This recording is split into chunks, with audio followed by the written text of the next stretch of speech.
foodies, welcome to Easy Indian Recipes 1K. நம்ம channel subscribe பண்ணாதா subscribe பண்ணுங்க. இன்னைக்கு நம்ம பார்க்க போறது ஒரு சூப்பர் டேஸ்டியான ஈஸி ரெசிபி தான் வந்து சாபுதானா கிச்சடி.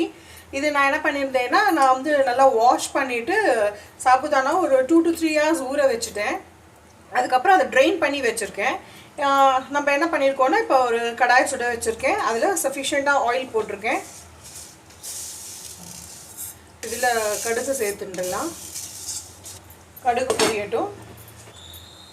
நான் என்ன பண்ணியிருக்கேன்னா இந்த வேர்க்கடலையை லைட்டாக வறுத்துட்டு நான் இந்த மாதிரி பொடிச்சு வச்சுருக்கேன். இது என்னன்னா வந்து பைண்டிங் ஏஜென்ட் மாதிரி இருக்கும். நம்மளுக்கு அந்த சாபுதானா ஒன்றோட ஒன்று நல்லா ஒட்டி கிடைக்கும். அது போக நான் ஆலுவை வந்து பாயில் பண்ணி இந்த மாதிரி ஸ்லைஸ் பண்ணி எடுத்து வச்சுருக்கேன் பீல் பண்ணிவிட்டு.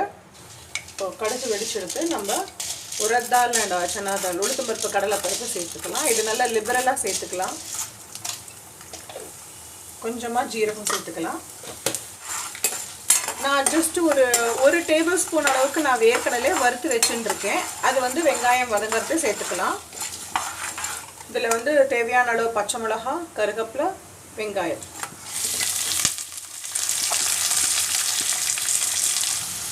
இப்போ இந்த சாபுதானாக்கு தேவையான சால்ட் சேர்த்துக்கலாம்.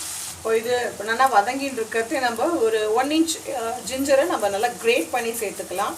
இல்லை பொடியாக கூட சேர்த்துக்கலாம். இந்த இஞ்சி போடுறதுனால இதோட ஃப்ளேவர் வந்து ரொம்ப நல்லா இருக்கும். இப்போ நம்ம பாயில் பண்ணி ஸ்லைஸ் பண்ணி வச்சுருக்கிற ஆலுவை சேர்த்துடலாம். இது ஒரு 5 நிமிஷம் நல்லா சிம்மில் வதங்கட்டும். இப்போ இதோட சேர்த்து நம்ம வறுத்து வச்ச வேர்க்கடலையும் போட்டுக்கலாம்.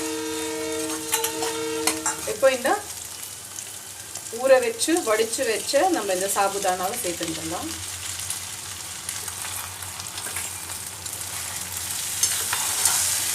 இது வந்து சிம் டு மீடியம் ஃப்ளேமில் வச்சு நீங்கள் வதக்குங்க. உங்களுக்கு வேணும்னா இதில் வந்து வெஜிடபிள்ஸ் நிறைய போட்டுக்கலாம். இந்த பீன்ஸ் போட்டுக்கலாம், கேரட் போட்டுக்கலாம்.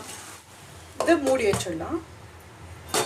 இப்போ என்ன பண்ண போகிறோன்னா நான் வந்து இந்த வேர்க்கடையில் வறுத்து பொடிச்சு வச்சுருந்தேன் இல்லையா, அதை இதில் சேர்த்துட்டுலாம். இந்த வறுத்து பொடிச்ச வேர்க்கடலையோட ஃப்ளேவர் வந்து ரொம்ப ஃபண்டாஸ்டிக்காக இருக்கும். நம்மளோட சாபுதானா கிச்சடி ரெடி.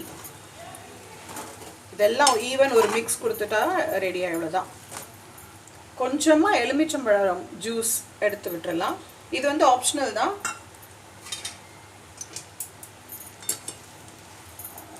இதை நல்லா மிக்ஸ் பண்ணிவிட்டு ஸ்டவ் ஸ்விட்ச் ஆஃப் பண்ணிட வேண்டியதுதான். நம்மளோட சாபுதானா கிச்சடி ரெடி.